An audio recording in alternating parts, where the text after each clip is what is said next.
रामपुर नामक गांव में एक बहुत पुराना कुआं था। कुछ सालों से जो भी लोग उस कुएं के पास जाते थे वो अचानक गायब हो जाते थे।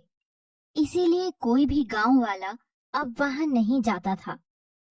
एक दिन एक शराबी नशे में धुत उस कुएं के पास रुक जाता है। मुझे पीने का शौक नहीं, पीता हूँ गम भुलाने को।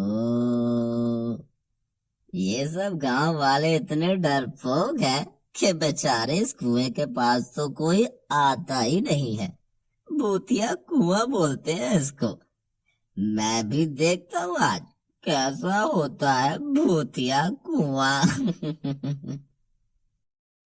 और वो शराबी जैसे ही कुएं के पास जाता है तभी अचानक कुएं में से एक हाथ निकलता है और उसे अंदर की तरफ खींच लेता है।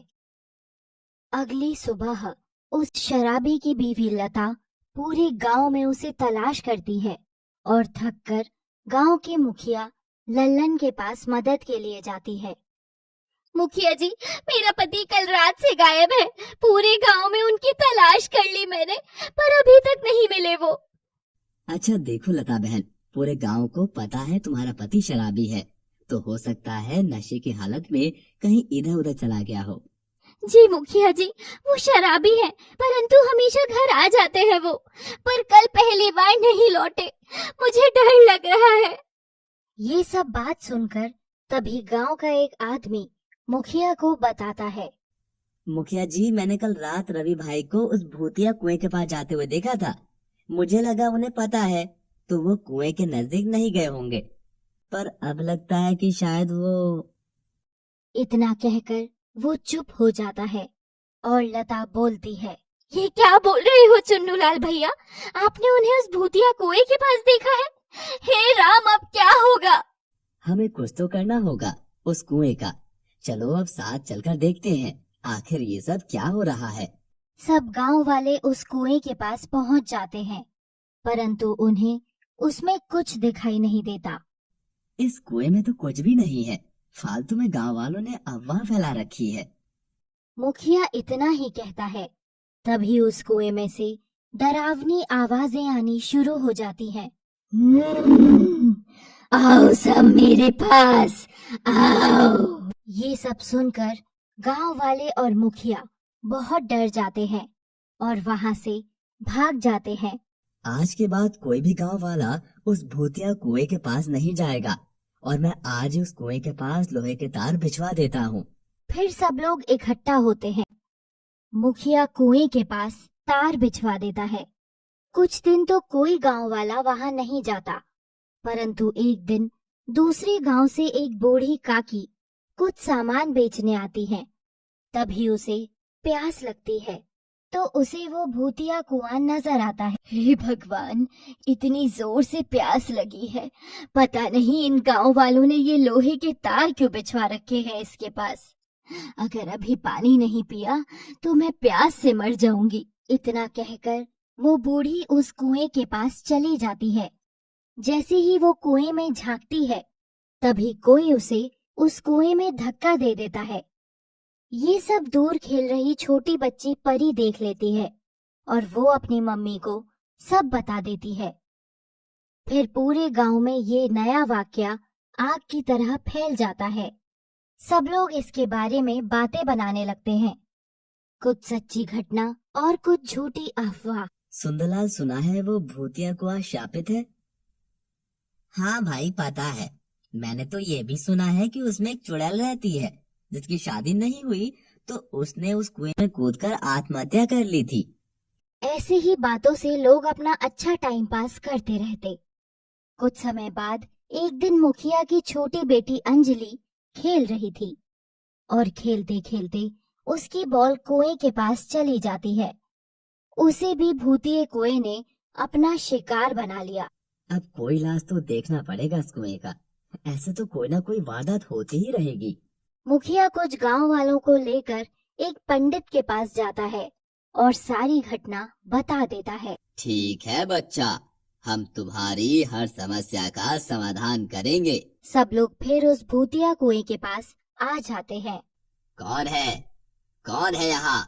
बाहर आओ, बाहर आओ, वरना अंजाम बुरा होगा। पंडित को गुस्सा आ जाता है, परंतु कोई भी कुएं से बाहर नहीं आता। फिर कुएं में से डरावनी आवाज आने लगती है। क्यों बे पंडित, हमें यहाँ से भगाने आया है?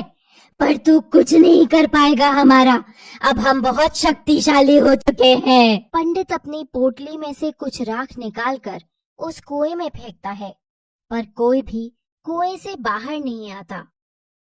कुछ देर बाद कुएं में से जोर जोर से हंसने की आवाजें आती हैं। क्यों पंडित, बोला था ना तुझे, अब हम शक्तिशाली हो चुके हैं। पंडित को कुछ समझ नहीं आता, आखिर उनकी घोर तप से बनी दिव्य राख से भूतों पर कोई असर क्यों नहीं हुआ। कुछ सोचने पर पंडित की नजर उस कुएं के पास रखे 3 मटकों पर जाती है। जैसे ही पंडित उन मटकों के पास जाता है, तभी उस कुएं से एक छोटी बच्ची बाहर निकलती है और रोते हुए बोलती है। पंडित जी, आप मुझे क्यों मारना चाहते हैं? मैंने क्या बिगाड़ा है किसी का?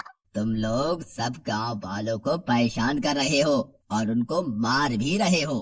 नहीं पंडित जी, जो भी किया मेरे मम्मी पापा ने किया है, इसमें मेरी क्या गलती?